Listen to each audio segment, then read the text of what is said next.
Today, I'm going to teach you guys how to make some baked beans from scratch and then how to preserve them. Let's get into it.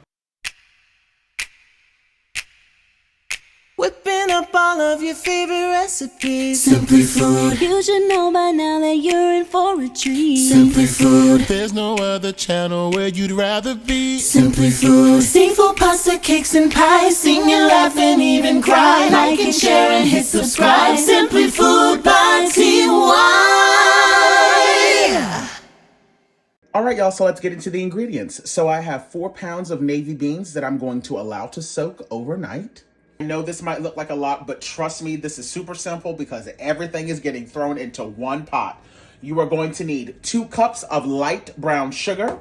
You're going to need tomato sauce, some molasses, pure maple syrup. I'm using less sodium chicken broth because I'm going to be getting salt coming from the bacon and from some of my spices. You're going to need apple cider vinegar, some Worcestershire sauce. The optional ingredient, but I find necessary, is accent, which is a flavor enhancer, aka MSG. If you don't want to add it, you do not have to. Completely up to you. Your kitchen, not mine. 2 tablespoons of garlic powder, 2 tablespoons of onion powder, 1 teaspoon of smoked paprika. I like to use smoked paprika because I'm not a fan of liquid smoke, so this will get me the smokiness that I'm looking for. 4 tablespoons of ground mustard, and then you're also going to need some Creole seasoning as well. You are also going to need 1 pound of thick cut bacon. I like my baked beans kind of spicy, so I'm going to be adding jalapenos. You do not have to if you don't want to.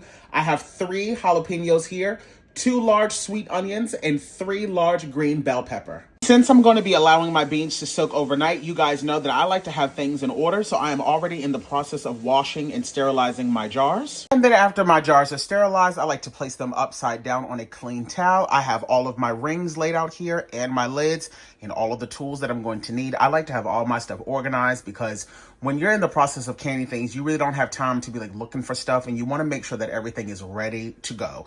I'm going to be working with pint-sized jars because this is really primarily just for myself. But if you're feeding a family of, I would say, anywhere between 3 to 4 people in total, go on ahead and do quart-sized jars. I'm doing 13 because I'm not sure how many I'm going to need. And if you know anything about canning, there is nothing worse than being in the middle of canning something and then you don't have enough sterilized jars. So I went on ahead and did 13 because I don't think I'm going to need more than that. I'll see y'all in the morning. All right, so like I said, I allowed these to soak overnight for a full 24 hours. Now, it is extremely important to make sure that you do not skip this step because not only will this help rehydrate the beans, it also helps soften the skins, and it also helps start the process of expanding the beans. When we place these inside of the jars, we want the beans to kind of already be about the size that they're going to be when they finish, so that we are making sure we're leaving the proper head space inside of the jars so that we don't have to worry about the jars kind of like exploding or leaking out. So, just make sure that you definitely soak your beans. It's also important to make sure that you're sorting through your beans because I don't know if you can see or not, but in my 4 pounds, not only did I find bad beans, I also found rocks. I found black beans. Make sure that you are always sorting through your beans. Never just open up a bag of beans and then go on ahead about your business and cook. Always sort through them because this right here is a big no-no. I'm now going to rinse these beans off completely and then fill this bowl back up with cold water while we begin prepping the vegetables, and then we're just going to set this to the side for now. Alrighty, so I've gone on ahead and prepped all of my veggies, got them nice and clean. Just letting you know that I did remove the seeds out of the jalapenos. If I was cooking this fresh and I wasn't canning them, I would leave the seeds in, but because I'm going to be canning them, I have gone ahead and removed the seeds. Now, how big or how small you want your veggies to be, that's completely up to you. So you can either chop them up by hand or you can do like I'm going to do, which is run them through a food processor. I'm going to go do that really quick, and then when I come back, it'll be time to start throwing everything into the pot. As I finish processing my vegetables, I'm literally just going to take them from the processor and put them directly into a large stock pot. No need to create extra dishes. Like I said, this recipe is super simple because everything is going into one pot. I'm going to do this little by little, and I'll show you about the texture of, or at least I should say the size of what I want the veggies to be. So this is the consistency that I'm looking for. Not completely liquefied, but I did not want any big chunks. So now I'm literally just going to dump all of this into the pot. And repeat that process until all the veggies are done. All right, you guys, so I have all of my vegetables in the bottom of my stock pot, and as you can see, there's a lot of water. That's totally fine. All you need to do now is turn your pot on about a medium heat and allow this to cook for about 5 minutes or so to have some of that water evaporate out of the pan. While this is taking place, I've placed my bacon inside of the freezer just so that it can kind of stiffen up a little bit because it makes it a lot easier to chop up. All right, you guys, so now that a decent amount of the water has kind of boiled off, which is perfect, I've now taken my bacon, I've cut it vertically and then horizontally so that I end up with tiny little cubes like this. And now I'm going to take this bacon and add it directly to the pot. I'm going to repeat that process until all of the bacon is in the pot. You can keep the temperature of the pot the same that it is, which for me is at about a 5, so about a medium. All right, y'all, now that I have all of my bacon in my pan, I'm going to allow this to continue to cook for about 10 minutes or so. As the water is evaporating, the fat is going to be released, which is going to cause the bacon and the veggies to start to fry up. This process can take anywhere between 5 to 10 minutes. Just make sure you're keeping an eye on it and periodically go in and give it a mix. Alrighty, you guys, this is looking fantastic. I have some caramelization happening at the bottom. Don't stress about any of that because all of that's about to come up in a few seconds as soon as we start to add in our other ingredients, which is what we're about to do right now. So you're now going to go in and add in 8 cups of the chicken stock, 1 15-ounce can of tomato sauce, 1 cup of maple syrup, pure maple syrup, not breakfast syrup, maple syrup, the full 12-ounce jar of molasses, 3 tablespoons of apple cider vinegar, 1 tablespoon of the Worcestershire sauce.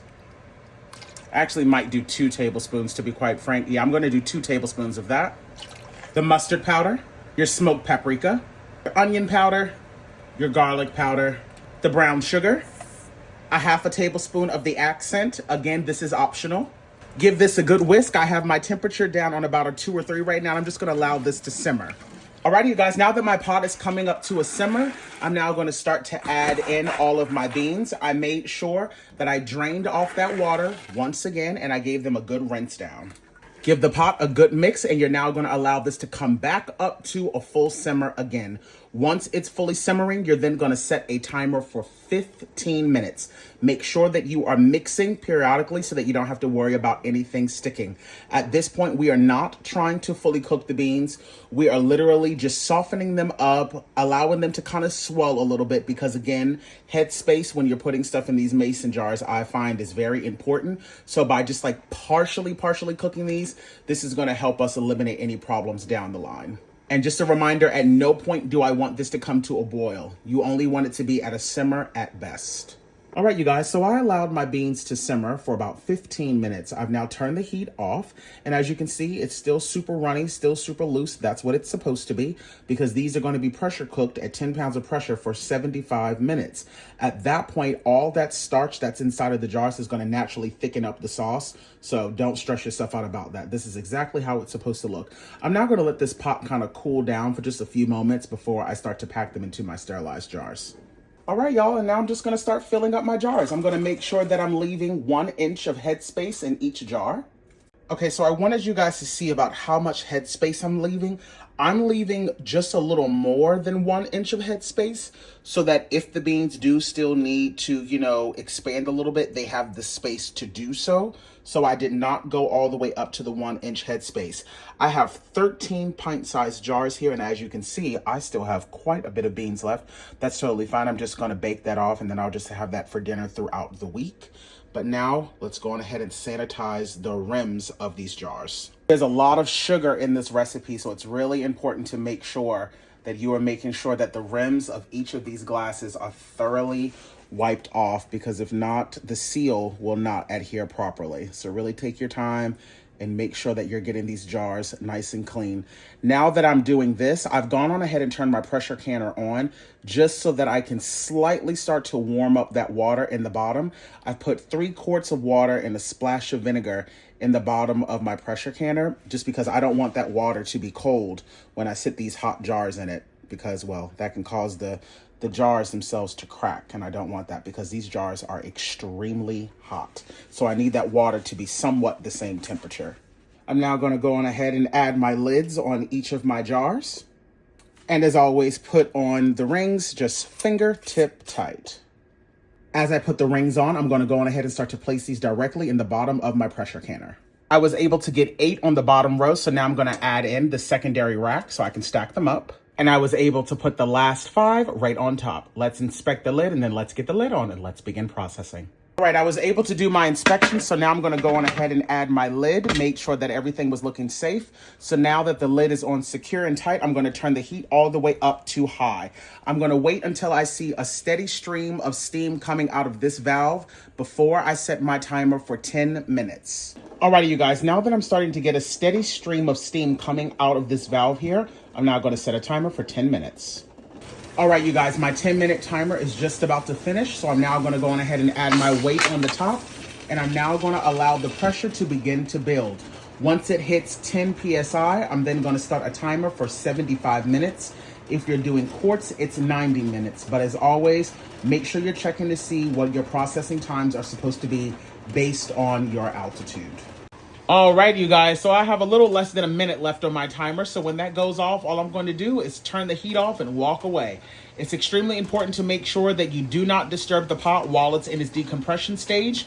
You will know when it's done when that toggle there has dropped back down flat and the gauge reader, or the meter, I should say, is at 0. Do not disturb the pot until that happens. The toggle has just went down, so the only thing I'm going to do now is remove the weight, and I'm actually going to allow this to sit for an additional 5 minutes before I even crack the lid.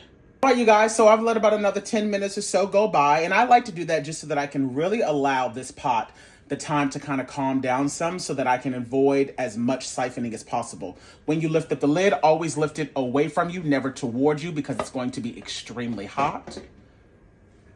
Let's see how we've done, kids.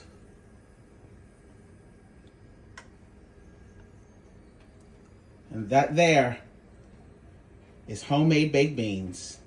As always, when you're transferring your beans over, make sure that you're being very careful.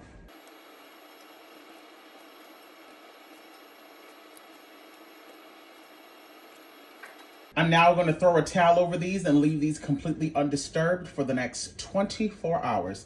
I will see you guys in the morning. All right, you guys, it's now been 24 hours, so now you're just going to go in, remove all of those rings. So I've gone in, I've done my seal test, tapping on each of the lids, making sure that they all sound very uniform. I then make sure that I wash my jars down thoroughly with some soap water. You don't want to put these in your pantry when they're like super sticky. That's just not, trust me, you do not want to be introducing any bugs or anything like that into your pantry. Also, as you notice, these look super condensed. That is by design. Of course, beans are naturally going to soak up a lot of liquid, and you would treat these just like you would any other baked bean that you would get from the grocery store. When you reheat these, this liquid is going to thin out, so of course that's going to loosen it up. But I still add stuff to mine even when I make them from scratch like this. Like I'll still add in some additional green bell pepper, some onions, sometimes a little bit of barbecue sauce, and then I serve them up. But just like that, you've now made yourself some homemade maple baked beans. These are shelf stable for 12 to 18 months, but realistically speaking, as long as these seals stay on and they're still good to go, these will last you for years. And just in case you're wondering, what will these beans look like when they're fully cooked? This is what they will look like. Absolutely fantastic, full of flavor. You can customize it to your liking. As always, thanks for tuning in.